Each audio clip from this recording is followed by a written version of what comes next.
So hello and नमस्ते everyone. अहिले चाहिँ म बिहानै ड्र्यागन फ्रुट टिप्नको लागि तयार भएर म चाहिँ अहिले गाउँमा छु। अनि हाम्रो गाउँमा चाहिँ ड्र्यागन फ्रुट यस्तो दामी तरिकाले फलिरहेछ, देख्न सक्नुहुन्छ स्क्रिनमा। यस्तो ड्र्यागन फ्रुट हेर्नु टक्क टक्क लाएर। अनि यहाँ अहिले कालो किराहरू आइरहेछ, ड्र्यागन फ्रुट टन्नै फलिरहेछ है। अनि यस्तो त कति छ कति के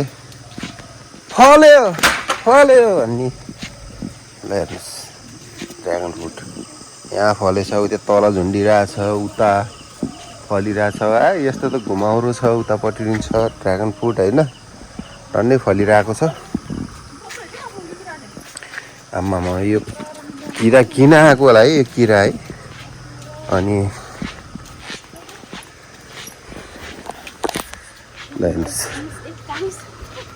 ड्र्यागन फ्रुट टन्नै फलिरहेछ। यहाँ पनि छ ठुलो, यहाँ अझै तल पनि झुन्डिरहेछ दुईटा, यहाँ तल। ल हेर्नुहोस् यहाँ त्यहाँ त्यहाँ। ल हेर्नुहोस् टन्नै फलिरहेछ। अनि यतापट्टि चाहिँ रहेनछ, दुईटा झुन्डे अरे कता हो देखिएन होइन।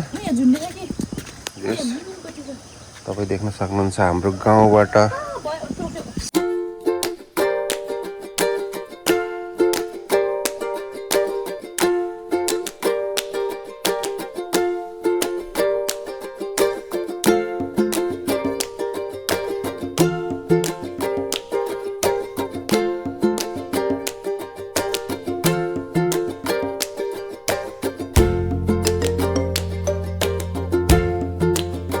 A few moments later.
अहिले चाहिँ हाम्रो माछा पानी तयारी हुँदैछ होइन। हाम्रो पोखरीमा माछा चाहिँ अहिले बुरुक हो। यस्तो बबाल उफ्रिरहेछ माछा, देख्न सक्नुहुन्छ। हामीले अहिले माछा मार्नको लागि चाहिँ पानी घटाएको थियो र यस्तै दाला लात्ताले हानिसक्यो। नाक दिन्छ त यार माछा त यार।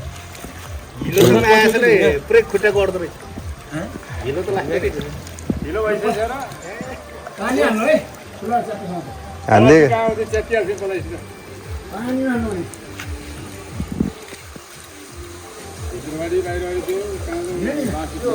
दर्शकहरू यत्रो छ।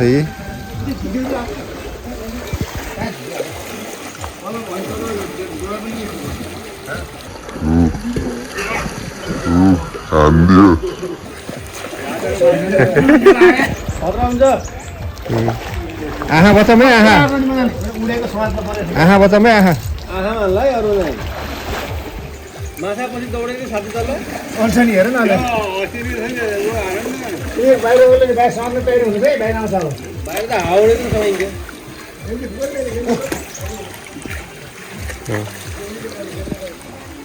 यसरी उफ्रिन्छ जाला हान्ने अब तपाईँ मान्छे जाला फेरि हुत्तेर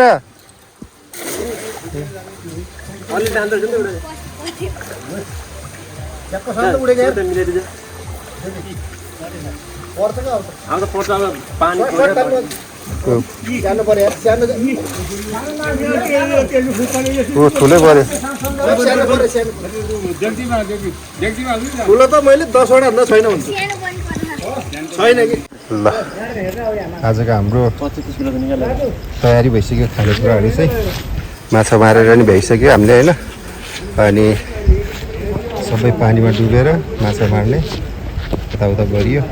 माछा चाहिँ हाम्रो त्यो बाटोमा छ उता बाटोमा छ होइन अनि आजको चाहिँ सर्ट ब्लग्स भन्ने होइन यस्तो छ माछा छ तपाईँलाई देखाउँ है त देख्न सक्नुहुन्छ माछाको टाउको सानो माछाहरू नि मऱ्यो कि जालो हान्दाखेरि होइन तल यहाँ भोगाएर पनि 2-3 माछा लिएर गरेको चाहिँ हामी चाहिँ माछा छोडिसकेको छौँ र पानीहरू यस्तो धमिलो भइरहेछ देख्न सक्नुहुन्छ स्क्रिनमा सानो माछाहरू चाहिँ धेरै चोटपटक लाग्ने भयो यो जालो हान्दाखेरि जाली चाहिँ हामीले हान्न सकेनौँ जालो कोही माछा चाहिँ रन्थनेर बसिरहेछ र यस्तै छ हाम्रो घरबारी प्लस फर्म अनि बुढाहरू यस्तो हट्टाकट्टा बुढाहरू छन् यहाँ सबै अनि हाम्रो छोटे भाइ तर 24 माछा एउटा समातिस कत्रो समातिस ए हाम्रो यहाँ 80-90 वर्षको बुढाहरू पनि यस्तरी ठिक छ नि अझ ठिकै ठिक छ नि अनि यहाँ अलिकति माछा त यहाँ पनि छ है हाम्रो सानो माछा चाहिँ कोही मरेको छ यो ठुलो माछा तल छ मैले जालो हानेर मारेको छ माछा यस्तो छ है फर्म आज मौसम चाहिँ जस राम्रै छ देख्न सक्नुहुन्छ टक्क बादल सुरुरुरुरु घुमेर होइन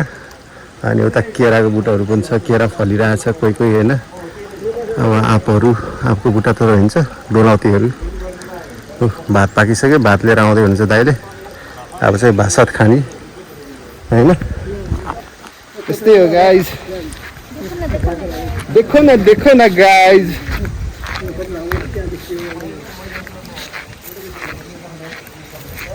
आँदै अन्ने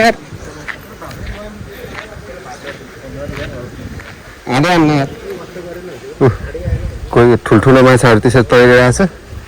साला छोप्न जाँदाखेरि कहाँ कुदामा गएर डुब्दो रहेछ माछा है हाम्रो जिराजु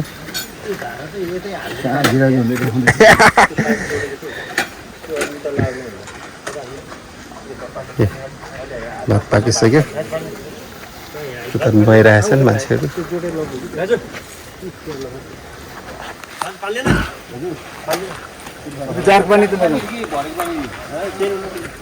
हाम्रो यहाँ भात खाने कार्यक्रम हुँदैछ अब चाहिँ यहाँ बस्ने ठाउँहरू पनि बनाउने भन्दै हुनुहुन्छ अब बस्ने ठाउँ बनाएपछि पकाउने ठाउँहरू बनाएपछि टक्क लाएर यहाँ चाहिँ बनाएर खाने अचानो अनि उता तल पनि छ है हाम्रो माछाको पोखरी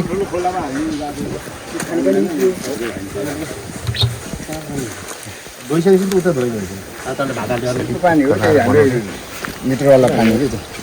होइन मिटरवाला पानी लाइन तिमी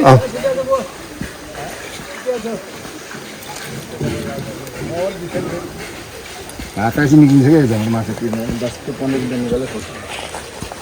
त्यो माछा निकाल्नु तपाईँले अहिले कतिवटा निकाल्नु भयो सिन चाहिँ जस चक्कर आउँछ सिनहरु है हजुर ए राजु सम्झाउनु तिम्रो तपाईँ साल के तिम्रो भन्नुभन्दा पनि हाम्रो त अहिले यहाँ भात पसिँदै हुनुहुन्छ यहाँ टक्क लाएर भात सिधा कतिवटा गर्नु पर्यो प्लेट ल्याएको डाउ बासमती चामल यो त कैँचीले काटेर खानु पर्यो चामल लङ्गिन चामल मात्रै ए हाम्रो यहाँ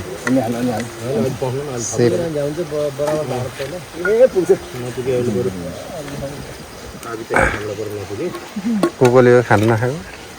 ए हामी यति सजना हो कि खानु नखाएको नि उताले फेरि जाला फेरि हाल्छ बुढाले ए छोड्दिनु जान्दैन कि त्यो सानो माछा मर्छ यार ए नानु एकछिन नानु क्या सानो माछा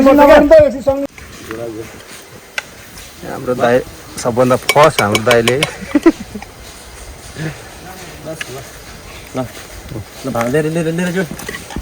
हाम्रो माछा देख्न सक्नुहुन्छ माछा हामीले चाहिँ च्याप्राक्कै पानी सुकाएर रात दाइले अझै मार्दै हुनुहुन्छ यता हेरिदिनु रात दाइ प्लिज यसरी सुकाएर माछा चाहिँ यत्रो यत्रो निकालियो है सबभन्दा ठुलो माछा अझै मैले निकालेँ है अझै यो भित्र छ कि अझै ठुल्ठुलो माछा टक्क लाएर अनि त्यहाँ बाटामा छ अघि पनि निकालेर हामीले दुई लगिसक्यौँ प्लुटो डग हाम्रो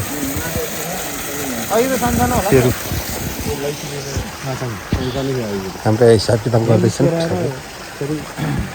अन्याय हुन्छ त्यो अरूलाई दिउँला नि त यस्तो हालतमा है पुरै निक्रुकै भित्र पसेर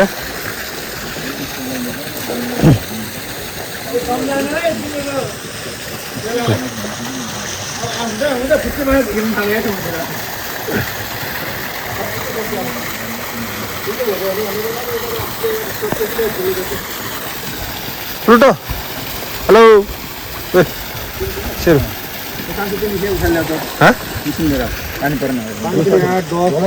भाइ मिसिन लिएर आइदिनु त नि 324 प्लास्टिक मिसिन सबै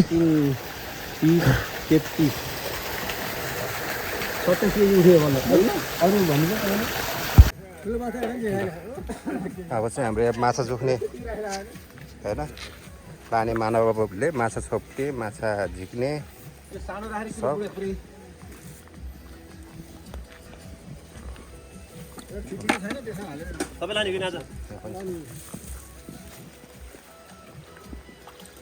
सिल्भरको अलगै राख्नु त सिल्भर नमिस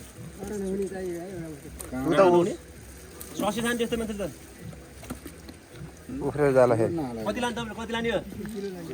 किलो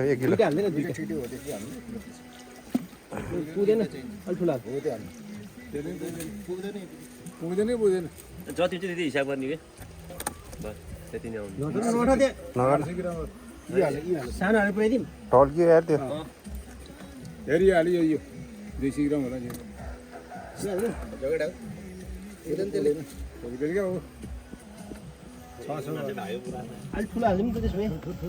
ठुलो हाल्यो त नि मरै नदेखिने यार सो गाइज माछा मारेर आजको कार्यक्रमहरू सबै भ्याइसक्यो अब माछा जोखेर नि कोही मान्छेहरू लिएर गइसक्यो होइन अब हामी चाहिँ दाजुभाइ अब नुहाइधुवाइ गरेर अब घरतिर लाग्ने सुरुसार गर्दैछौँ र आजको ब्लग यति नै मन परेदेखि लाइक सब्सक्राइब सेयर कमेन्ट झ्याप्प लाएर गोरुले पोको पाएर थाल्यो तर पऱ्यो कि आजको कस्तो भयो त माहौल भाइ के हिलो खानी बस्ने भयो रौमा डुब्नु भयो कि नराख्छ है लाइ